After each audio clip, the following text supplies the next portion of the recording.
Army സുഹൃത്തുക്കളെ, എനിക്ക് ചോദിക്കാനുള്ളത് വിയേട്ടനോടാണ്. ഞങ്ങളെ നിങ്ങൾ പറ്റിക്കുകയായിരുന്നു. നമസ്തേ നമസ്കാരം അടുത്ത വർഷം എന്നൊക്കെ പറഞ്ഞിട്ട്, എന്നിട്ട് എവിടെ ലിസ്റ്റിൽ ഞങ്ങളില്ല. സീരിയസ്ലി ആർമീസ്, ഈ ഒരു ലിസ്റ്റ് കണ്ടപ്പോഴാണ് ഒരു സമാധാനമായത്. 5 കോണ്ടിനെന്റുകളിലെ 34 സിറ്റികളിലായിട്ട് 79 ഷോസ് ആണ് ഈ ഒരു ഷെഡ്യൂളിൽ സെറ്റ് ചെയ്തിട്ടുള്ളത്. മാർച്ച് 20-ാം തീയതി ആൽബം റിലീസാവും. ഏപ്രിലോട് കൂടി വേൾഡ് ടൂർ സ്റ്റാർട്ടാവും. 2027 മാർച്ച് വരെ നീളും.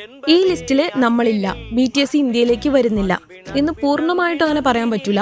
ഈ ഒരു പോസ്റ്ററിന്റെ ഏറ്റവും അടിയില് more cities to be announced എന്ന് പറഞ്ഞിട്ടുണ്ട്. ഇനി 2027 ലിസ്റ്റ് വരാനുണ്ടെന്നും അതിൽ ഇന്ത്യ ഉണ്ടാവും എന്നൊക്കെ പറയപ്പെടുന്നു.